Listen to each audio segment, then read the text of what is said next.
Ils sévissaient dans le département de Biankouma. Ils étaient spécialisés dans les attaques de tout genre sur les différents axes routiers des localités du département. Ces 4 présumés gangsters, après une énième attaque perpétrée le vendredi 20 décembre 2019, non loin du village de Gama, ont abattu froidement le conseil pédagogique de l'inspection de l'enseignement primaire de Biankouma.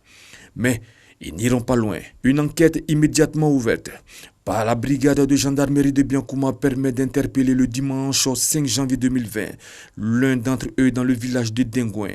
Il va citer à son tour tous ses complices qui seront tous accueillis dans la nuit du 9 janvier au 10 janvier 2020.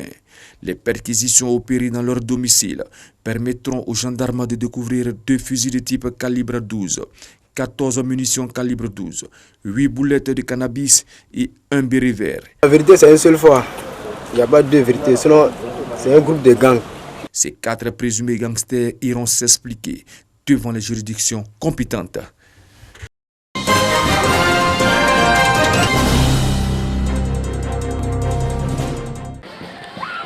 Adolescents, jeunes et adultes venus des différentes communes du district d'Abidjan pour participer au cross populaire initié par l'ONG Perspective. Une activité qui vient contribuer à aider les participants à préserver leur santé. Pour l'ONG Perspective, la pratique du sport vient consolider les liens de fraternité et de cohésion sociale entre les populations. En plus de cette activité sportive, l'ONG Perspective a organisé au cours de la journée une séance de consultation gratuite en ophtalmologie. Depuis 1992, il y a eu problème d'yeux. C'est venu seul comme ça. Une nuit, je me suis réveillée, j'ai commencé à avoir mal aux yeux. Pour les spécialistes en ophtalmologie, la plupart des patients consultés ont des pathologies qui peuvent être traitées. L'ONG Perspective, soucieuse de la santé de la population, a également organisé une opération de don de sang. Nous sommes à la 3e édition de Bonne Année Santé. Pour nous, au travers de cette activité, c'était de mener la première action de santé pour l'année.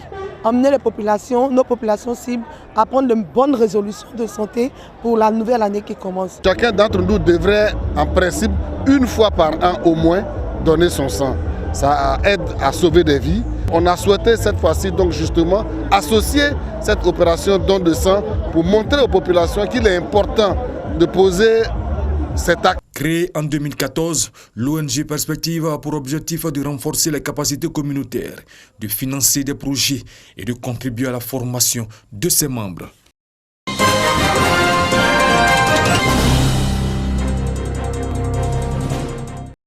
« 2020, année d'intenses activités pour les ambassadeurs du Livre Ensemble et du Vivre Ensemble de l'OIF, l'Organisation internationale de la francophonie. En perspective, la tenue d'un colloque sur la paix selon le président Mohamed Salamé.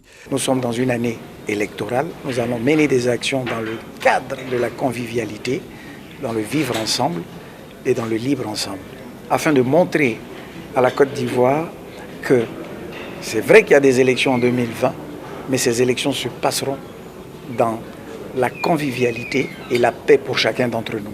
Les ambassadeurs de l'OIF veulent jouer un rôle majeur dans la préservation de l'unité et de la paix en Côte d'Ivoire en cette période électorale.